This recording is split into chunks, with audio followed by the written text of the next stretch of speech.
आप जो है मजलिस इत्तेहाद मुस्लिमीन के कद्दावर नेता हैं और जमीयत के कुछ दमन के ये सदर भी हैं।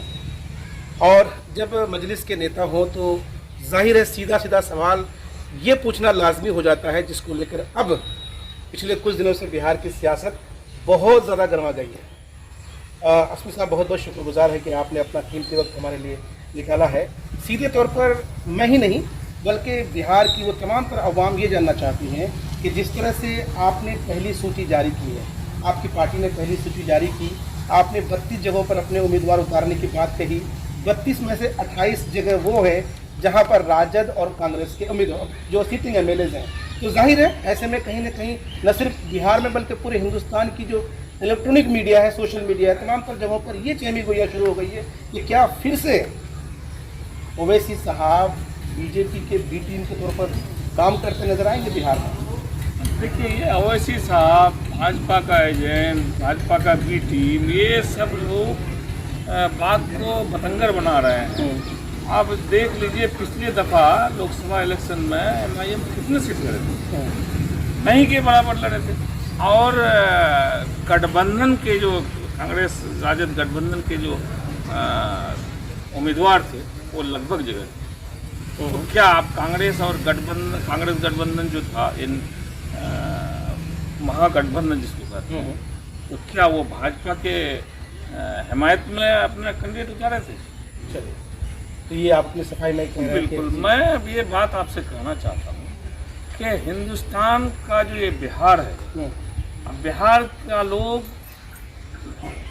हर पार्टी को देख लिया, यहाँ तक के पिछले दफ़ा महागठबंधन के नाम पर यहाँ की तमाम जनता है, भोली भाली जनता, वोट दिए माननीय मुख्यमंत्री नीतीश कुमार जी, और उसको पक्का सच्चा और मजबूत मुख्यमंत्री बना करके भेजा गया यहाँ से।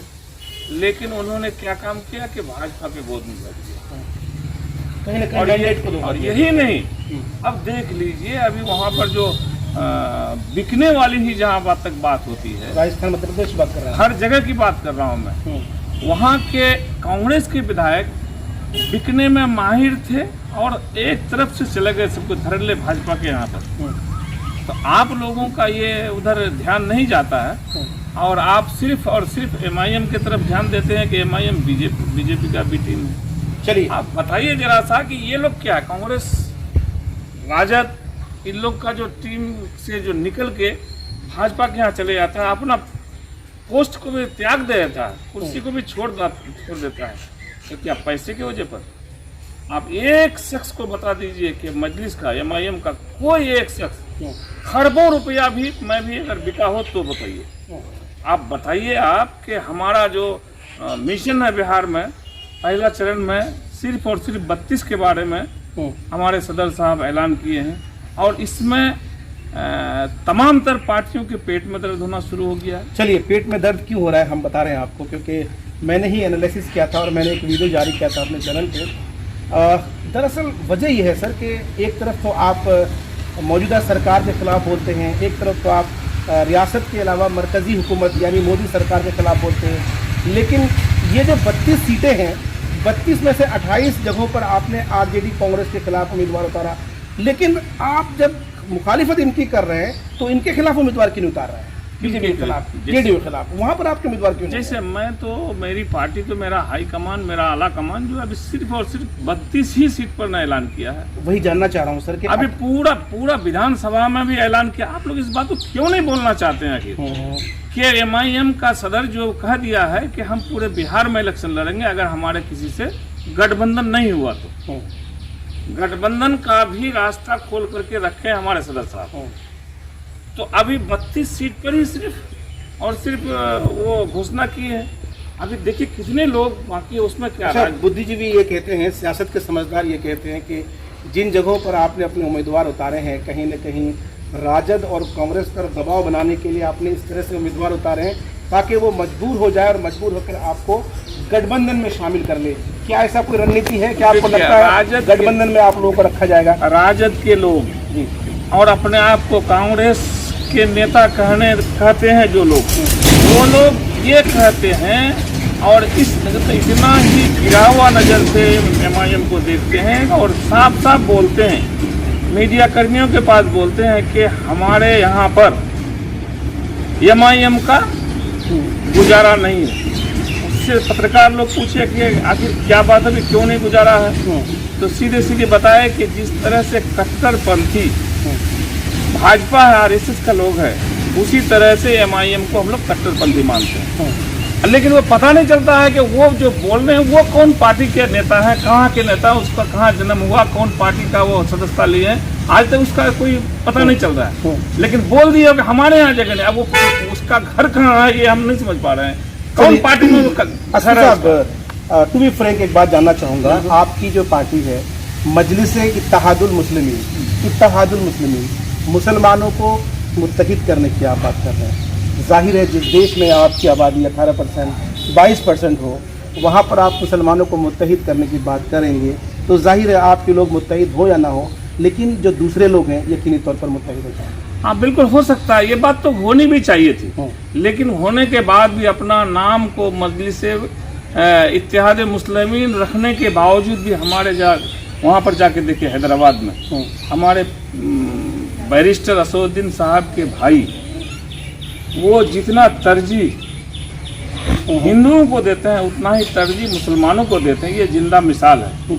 और वो कोई इधर उधर वाला आदमी नहीं है, वो खास करके असदुद्दीन अवैसी साहब का छोटा भाई है और वहाँ के मजबूत MLA भी है। लेकिन वहाँ जाके पूछिए कि हिंदुओं और मुसलमानों के बीच में कोई खाई रखे हैं क्या वो। और आपको हजारों जगह यहाँ पर बिहार में दिखा सकते हैं कि एक MLA अगर हो गया किसी एक पार्टी का तो फट से उस पर दूसरा इल्जाम लगा देते हैं। अभी देखिए ना, अभी थोड़ी देर पहले जो बताया कि जिस आदमी को कोई पहचानता नहीं है वो आदमी कह दिया कि बोले आपका पार्टी का हमारे यहाँ जगह नहीं है। बताइए सर, आप कौन पार्टी में, अपना क्लियर तो कीजिए ना।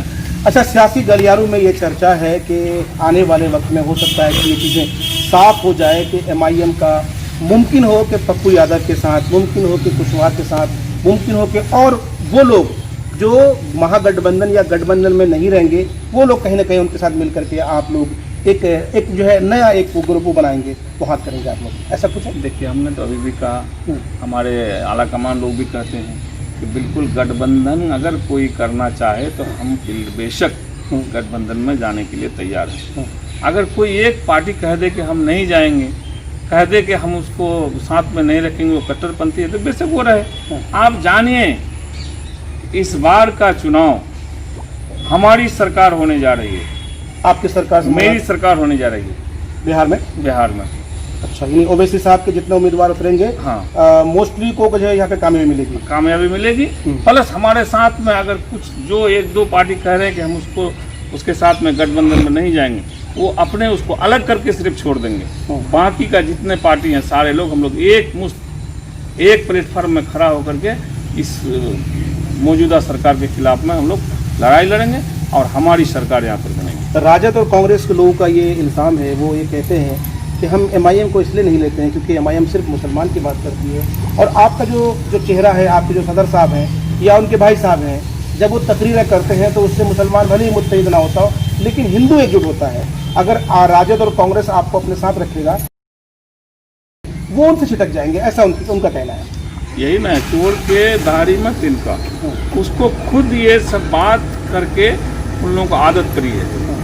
आज तक हम मुसलमानों को सिर्फ वर्गला करके, डरा के, धमका करके ही शासन किए हैं।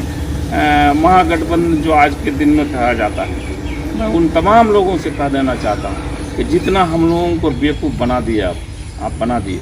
अब हमारे साथ में देखिए, हमारे साथ में मुस्लिम साथ तो हैं ही, दलित भाई भी हमारे साथ में उभर करके आए हैं, और विदेश में, बाहर में जो हमारे भाई रहे, प्रदेश में जो जितने नौजवान रहे, उसमें चाहे हिंदू हो मुसलमान हो, सबके साथ में आपने बेहुरमती किया, पुलिस के जरिए लाठी डंडा बरसाया। आज जिस उम्मीद पर आप कहते हैं कि हमारे साथ में हिंदू है, कतई आपके साथ में हिंदू नहीं है। अगर हिंदू है MIM के साथ, मुसलमान के साथ में तो दोहरा वो तो मापदंड करते ही हैं। उम्मीद लगा MIM के साथ हिंदू है? बिल्कुल है। कितने लोग हैं? कितना लगे आरएसएस के अलावा सारा हिंदू हमारे आपको साथ लगता आप है जाके कि हिंदू देख जो है लीजिए आपको ना। वोट देगा? एकदम देगा। यहाँ पे अपने बिहार में भी हिंदू वोटर्स जो है कहीं ना कहीं आपके पाले में आए। हाँ देगा। अगर वो लोग सोचता है कि नहीं हमको लालटेन के छाप निशान पर यादव लोग वोट दे देगा, तीर के निशान पर कुर्मी लोग वोट दे देगा वगैरह वगैरह, तो ये बात भूल जाए।